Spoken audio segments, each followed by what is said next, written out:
So I'm going to be replacing my axle nut on my 1999 Z3 in Coupe.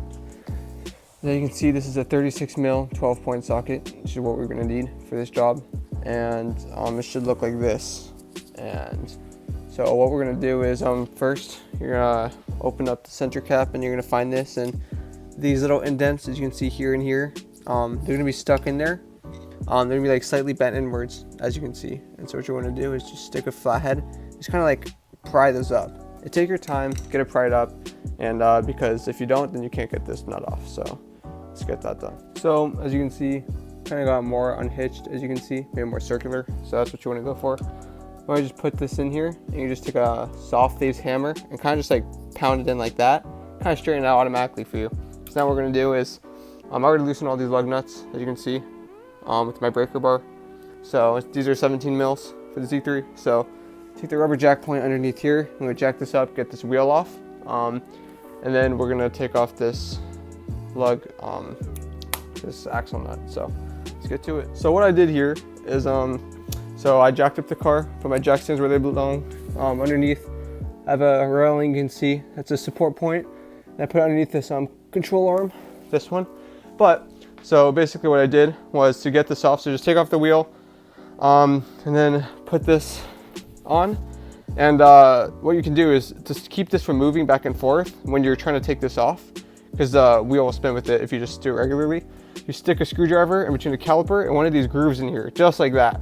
So this prevents it from going on anywhere. And just like mine was up here, my breaker bar. Once you just put it on, just step on it and just push all the way down. It'll just come right off after you do this. And as you can see, I got these circled and leveled out, so we should be good. So yeah, I'm gonna get this off and I'll show you what to do next. As you can see, it's off. This is what it should look like. So then next, we have these bolts back there, as you can see. There should be just like a few, and what you can do is, so because my car is an older car, if you're a new car, then you don't really have to do this, but if it's rusty or like old, you can just spray some penetrating oil like this on it. And I mean, it's gonna be hard to do on camera, but like try to like just get it on there a little bit, a little bit everywhere. There we go. And then this one.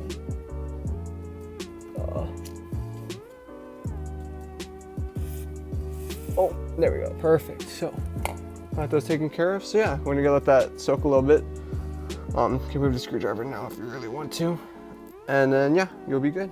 So as you can see, I got two of these bolts mostly off, but I noticed that I might have to remove the exhaust because this axle won't drop down properly if I don't. So I'm gonna remove this bolt right here, one right there, and then we're gonna remove the ones down there. And I already sprayed penetrating oil, as you can see, on it, so it shouldn't be too bad to get off. But yeah, go ahead and remove this whole exhaust. So yeah, let's get to it. So to get this exhaust out, as you can see, I have a 13mm wrench put on the other side of this. As you can see, there's a bolt on the other side, and then this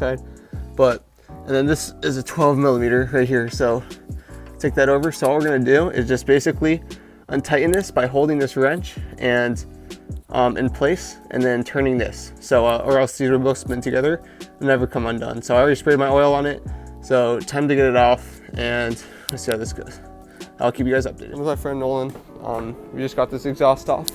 So there's one mounting point underneath all the way up there, and there was another one on the side here where I said before it's off, and there's also a rubber holding point right there, if you can see it. And so when the exhaust is loose, just kind of just like guide this like little hooked area out of that rubber area, and it should be good. But yeah, we finally got the exhaust out, and now we have a lot of more room to service this differential. So yeah, there we go. Let's go. So basically, as you can see, we got those bolts off, and sometimes these bottom bolts are really hard to get depending on the boot. So what you can do is just turn this whole entire thing with your hands. Just kind of rotate those back to the top, so that way you can access those a lot easier and do the ones you did on the bottom. Just a quick little trick, and that's what we're gonna do to get the rest of these off. So this axle's really stuck in there, but I kind of just hit the bottom, especially like this middle part, with like a hammer pretty hard. It just came out. So, I mean, I guess that's what you want to do. So just hit it with the hammer, pull up on it, and just pull on it, and yeah, you should be good. And so what we're gonna do next is guide that downwards, and then this is the remainder of the axle. So I'm gonna put like a screwdriver or something in there, like a metal, like you kind of want a brass like punch, but like just some piece of metal. Even this thing will work. Just put it in there and just tap with a hammer. Just take like a sledgehammer or something. It's gonna take a lot of force, but that's next. So yeah, I'm gonna go do that. So we got this out after a lot of banging, and let me tell you, it was a task. That thing stuck in there. That's already out, but we used a sledgehammer and this ratchet. You can really see like the other end, the rust, but like kind of just put it in there and just hit it with the sledgehammer really hard. I had my buddy Nolan here hold it, and I just kind of hit it. He trusted me, and luckily we both are fine. But we got it out, so I'm gonna get this fully out now. And yeah, but I sprayed a little bit of penetrating oil in there. Don't know if it helped, but definitely do not give up, because this thing is stubborn to get out. So I'll keep you updated. It's been a really long time trying to get this out. We still haven't figured it out. As you can see, there's not enough room here for this to come out, and we've tried every which way to get this thing to like clear, but it is just not clearing, as you can see. So I'll keep you updated, but it's been like an hour or two. It's already dark outside. It started before 3. It's like 10 now, so we'll figure out how to get this eventually, but keep you updated. Okay, so since this is stuck here, I'm gonna use this, I'm just unbolt this shock to move it out of the way so I can take off this axle. And then, yeah, we should be good.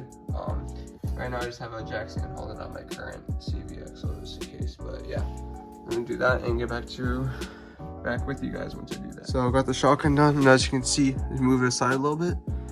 And I can just like take this off my rack, because this is actually disgusting. And just take it right off. There we go.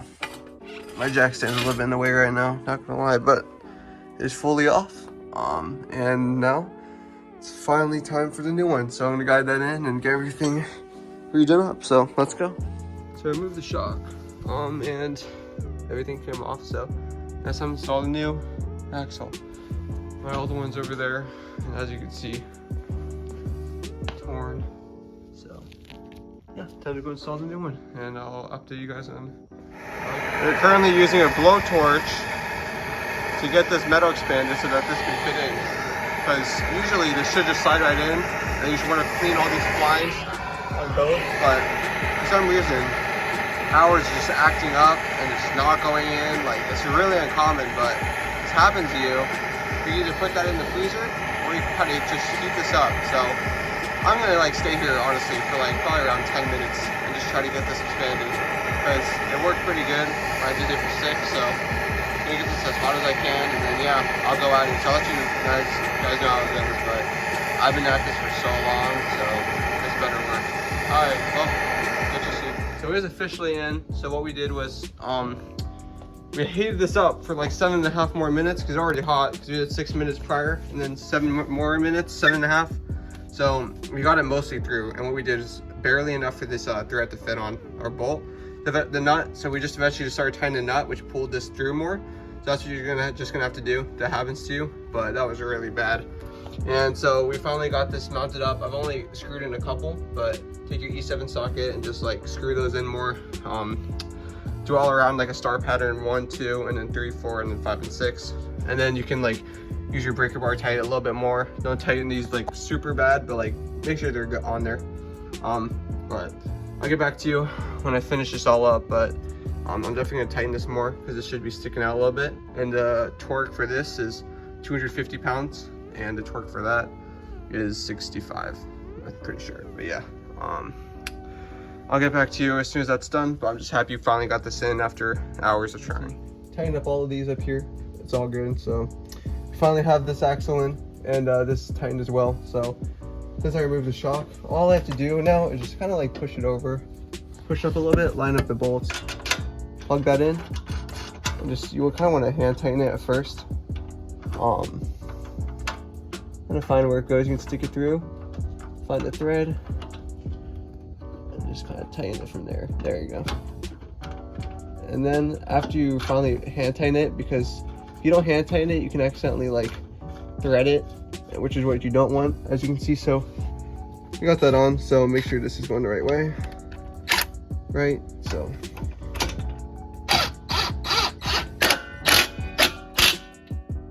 that's on there, and be sure to use a ratchet too. Don't just use impact, especially if yours is weak like mine. So definitely get a ratchet on there and tighten it a little bit more. There we go. It's sturdy on there, and now that's all ready to go. So all we have left really now is to fully complete the... All right, so all we really have left now is just to screw this in. As you can see, it wasn't in fully, so this has to stick out a little bit more. And I got torque at 250 pounds through torque, but as you can see, this is kind of dented in right here. So what we're gonna do is, you see these little rivets? We're gonna take a screwdriver, hold it up to those rivets, like on the nut, and just kind of hammer it in, or else this can actually come undone when you drive. So you wanna hammer that in so that it does not come undone. So you can just like put on your 36 mil with your breaker bar. Just kind of like pull the axle through because you're having trouble getting it on. So it's a more simpler solution. So this is really tight right now. So that looks good. And it's all tightened up. So now we're just gonna go torque it real quick and then hammer it in. I'll show you what that looks like after. So we use this little like punch, and I use a sledgehammer. Don't trust me with his fingers. I have good aim, but kind of just held it up there, as you can see. And we kind of just hit with the sledgehammer on both sides. As you can see, it's kinked at these points so that it doesn't come undone. But yeah, that's how you replace an axle. And we're gonna go put on this wheel and we should be good. So we got most of these hand tightened. Just put this one in. The final thing, just take your impact just like this. Be sure to hand tighten it first so you don't thread anything. There we go. Star pattern. And then sometimes these other ones are undone because you didn't laugh first, I meant.